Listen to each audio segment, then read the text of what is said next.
So hello and welcome to Hotel Rescue. Michael here, one of the founders of the program, and I just want to quickly introduce you to what we're all about. If you haven't heard anything about us before, we are all about maximising potential in your accommodation business, and we do that through building your capabilities. We teach, we coach, we even implement. And today I'm teaching. Today I've got 5 simple tips to help you be successful in the accommodation business in this modern, busy, ever-changing business environment that we're in the hospitality game. So here we go. 5 tips for you from the top. Number 1 is get service right. Get your customer service right. For crying out loud, we are in the hospitality business. And if there's one industry that's judged harder than any other, it is the hospitality industry when it comes to service. Service is a must. If you don't get service right, you might as well call it game over. Because whether you're a 3-star or a 5-star facility, your service is constantly under scrutiny.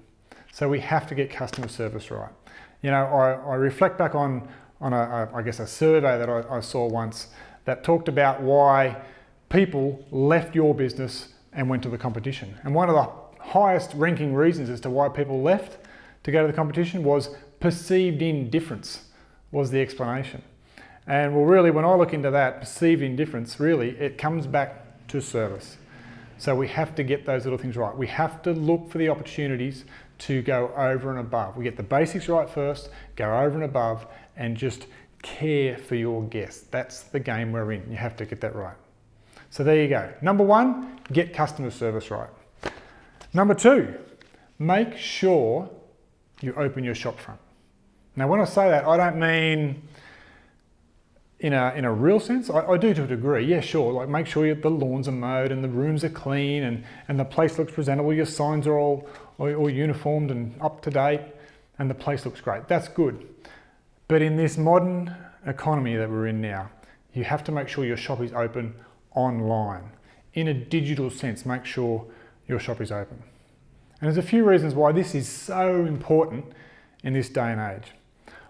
The first one is that we know for a fact that 85% of travel booking is now conducted online. So if you don't have an online presence, you are wiping out 85% of the possible market. How can you possibly survive in that environment? You have to be online. Make sure your shop front is available and open online. And the question really comes down to, you know, not only do you have a website, which would be great, it's a great start, but how many places can people find you online? Because you only have to do a simple Google search, do an accommodation search for any city or town that you like, and you'll see that Google search page littered with ads, littered with organic search results, all from the big players, all from the Booking.coms, the TripAdvisors, the Expedias of the world, getting in first and getting in front of your potential guest before you can. So the only way to,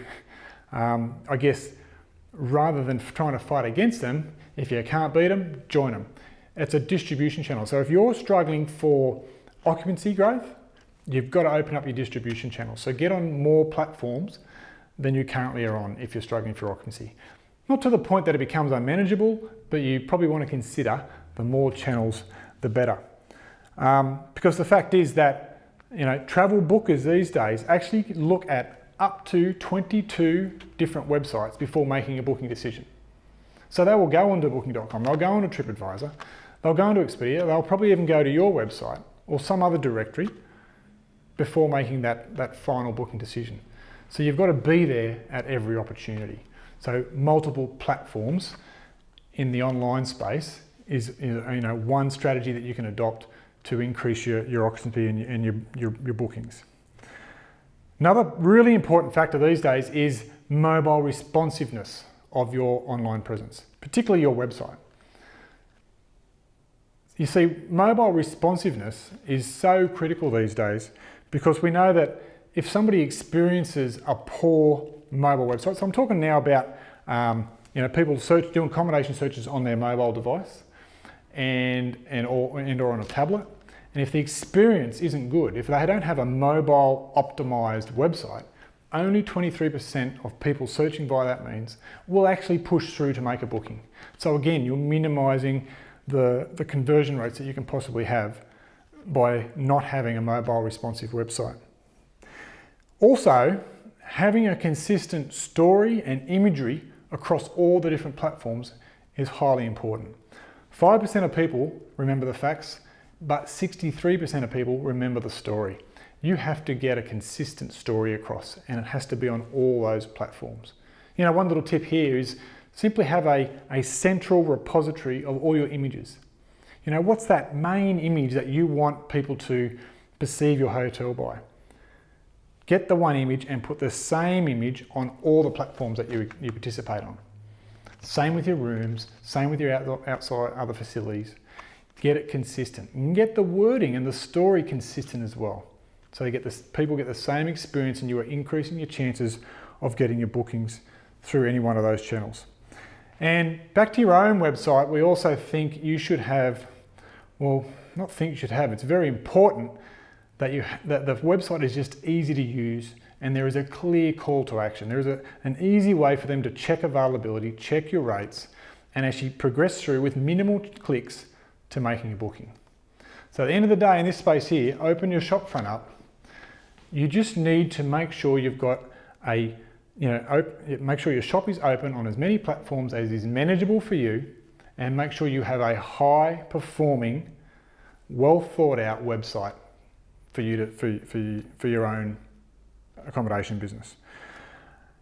There you go. So that's number 2. Make sure your shop front is open. So number 3 is play the market. We want to learn to play the market. What I'm talking about here is don't be lazy. And I don't want to offend anyone when I say that, and I'll explain why I'm saying lazy in a moment.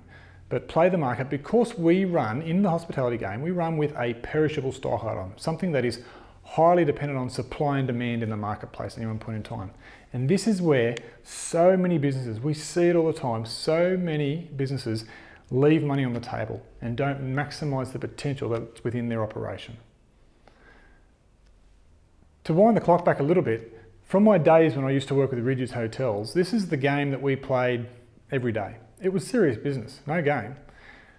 I worked very closely with the other founder of Hotel Rescue, Andreas, and we operated in between sales and yield management every day. We had many tools and methods that we used to give ourselves the ability to make pricing decisions based upon what was happening in the marketplace, based upon whether we were busy or quiet, and we would price our product accordingly. And so after leaving the hospitality business some years ago and moving back to regional Australia where I am now, I love the industry so much that I wanted to stay in the game. So I watched the industry very closely. One of the key things that I noticed was that everyone in regional Australia was running with what we call in the industry static pricing. That is, the same price, rain, hail or shine. So even to the point where I would see signs painted, like painted signs that would say the same price every day of the week, every month of the year, regardless of supply and demand, regardless if it was booked out 6 months in advance or whether there was none sold, the price remained the same. And this is where the potential is. So I even went to the lengths of starting my own business, thinking, well, I can have a go at this. And so from when we started, we started very modestly. It's actually always been a part-time operation for us. We bought some apartments, we converted them into some serviced apartments for short-term accommodation. Started with one, and from that, in our first year, we operated at around about, I think it was about 25% occupancy with some pretty modest revenue. And after seeing how the industry operates and starting to monitor the marketplace, and then trying to implement some of the ideas we had back from my industry days. And I just started with some really simple things like monitoring the calendar from a high level, having a look at, well, what's happening throughout the year, where's it really peaking, can I charge just a little bit more? That was one method that we used. And you know what, over time, if I'm to give you the stats on how that went, from 2010 through till 2015, we actually experienced over 400% revenue growth in that time. And look, I know 5 years is a big window to actually declare a big number like 400%. But even today, even from 2014 to 2015, we experienced 35% revenue growth using some of the techniques and tools that I'm talking about with you today. And we talk about on Hotel Rescue all the time. So there's opportunity there is the point. And if you're willing to put a little bit of effort in, I think you can get the results. I know you can get the results. And this is where I said at the start, don't be lazy. Because I think the reason why people don't adopt dynamic pricing and yield their property is that it's probably just a bit easier to go the other way. But don't be fooled, it's not as complicated as you may think. There are some simple things that can be done to start to yield your property and play the market. So I encourage you to do so. So now we're going to move on to tip number 4, be responsive. What I'm talking about here is guest engagement. Guest engagement, particularly in an online sense, okay? We know these days that there's so many platforms out there, such as TripAdvisor, Google, even Booking.com and Facebook. Your social proof is becoming so important that there's so many people that will not make a booking until they've actually read through some reviews. Reviews are so important these days. So there's a few things we need to be doing in this space to make sure that you're maximising the opportunity. First of all, you need to be encouraging guest reviews. So at every opportunity, asking how's your stay, if you wouldn't mind, would you please put a review for us on whatever platform the guest would prefer. But TripAdvisor is definitely probably the highest ranking one, it's the best one. But even Google and Facebook and the review mechanisms within the Booking.coms of the world, the more reviews you can get, the better. So you've got to encourage those reviews. And each of those platforms, they have a different algorithm, they all vary, but typically it comes down to the volume of reviews that you're getting, how good the reviews are, and the recency of those reviews. And what that does, that algorithm actually helps with your ranking on those individual sites. So how you rank on TripAdvisor is highly dependent on the reviews that you're getting, same as it is on the likes of Booking.com. And there's other factors at play as well, and this is where guest engagement comes into it. So one of the other factors is, the conversation you're having with your online audience. It's great if they're conversing with you, but you also have to be conversing with them. So the advice here is encourage reviews. When you get them, respond to the reviews. Do it within 24 hours. If you get negative reviews, don't get defensive. Just address the issue. Okay, offer a resolution and move on. Be very authentic with your reviews. People just want to see a real conversation because they know that things can go right and can go wrong in the hotel game. But they want to know that when something does go wrong, you're there and you own up to it. That's okay. People forgive you for things going wrong, but they want to know you're going to own up to it. Okay, so don't get defensive, which is easy to do. So, guest reviews, guest engagement, encouraging more, responding well is highly important because it impacts the social proof that's out there. It impacts your rankings on all those platforms as well. Okay, last one, point number 5 is all about communication. We want to encourage you to communicate more, differently and better. If you're not already collecting emails off all your guests, start, please start. This should be already in place if it's not. And the next step, after you've started collecting some emails, start communicating with them. There's ample programs out there now that help you communicate with your guests. If your existing PMS software doesn't actually provide that functionality, there's many other ways that you can do it. Explore, the Awebers and the iContacts and the MailChimps of the world will easily do this at quite an affordable price. But the important thing is that you're communicating with your guests more regularly with different offers, personalised offers. So if it's your business clientele, try and segment your list. Talk to your business clients about their next booking, their next travel plans. Talking about maybe a corporate rate offer. If you're talking to your leisure guests, talking about the holiday period. When it's leading up to those periods, remind them that you're there. At the end of the day, you want to make sure that you are top of mind when it comes time to book. Start having a play with SMSing. Email's not the only method of communication.